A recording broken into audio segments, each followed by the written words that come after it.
My name is Lisa Croen, and I'm the director of the Autism Research Program at Kaiser Permanente Division of Research.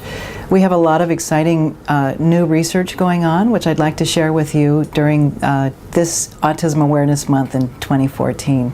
In a study that we recently published, we looked at the gestational age of babies and whether or not that was associated with increasing risk for autism spectrum disorders. In fact, babies who were born at less than 27 weeks gestation had about a threefold increased risk for later being diagnosed with autism. We recently published a paper on maternal infections and autism and found that women who had infections that were diagnosed in the hospital were at increased risk of having a child later diagnosed with an autism spectrum disorder. One of the critical questions is about autism treatment. We are embarking on a new study here to try to begin to answer that question about which kids are going to do best with which treatments. Well, as increasing number of kids get diagnosed with autism, these children are growing up and becoming adults. And what we know now about adults with autism is very, very little. We're looking at medical and psychiatric disorders that adults with autism may have. And we find that adults with autism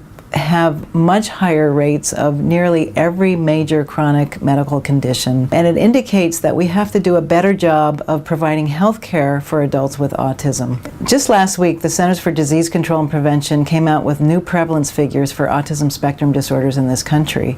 And that number was 1 in 68 children. That's a really dramatic increase over the last figures discussed in 2012. It's about a 30% increase. We don't really understand why the numbers keep going up and up, and it underscores the urgent need for us to continue to do research to understand the risk factors and causes of autism spectrum disorders.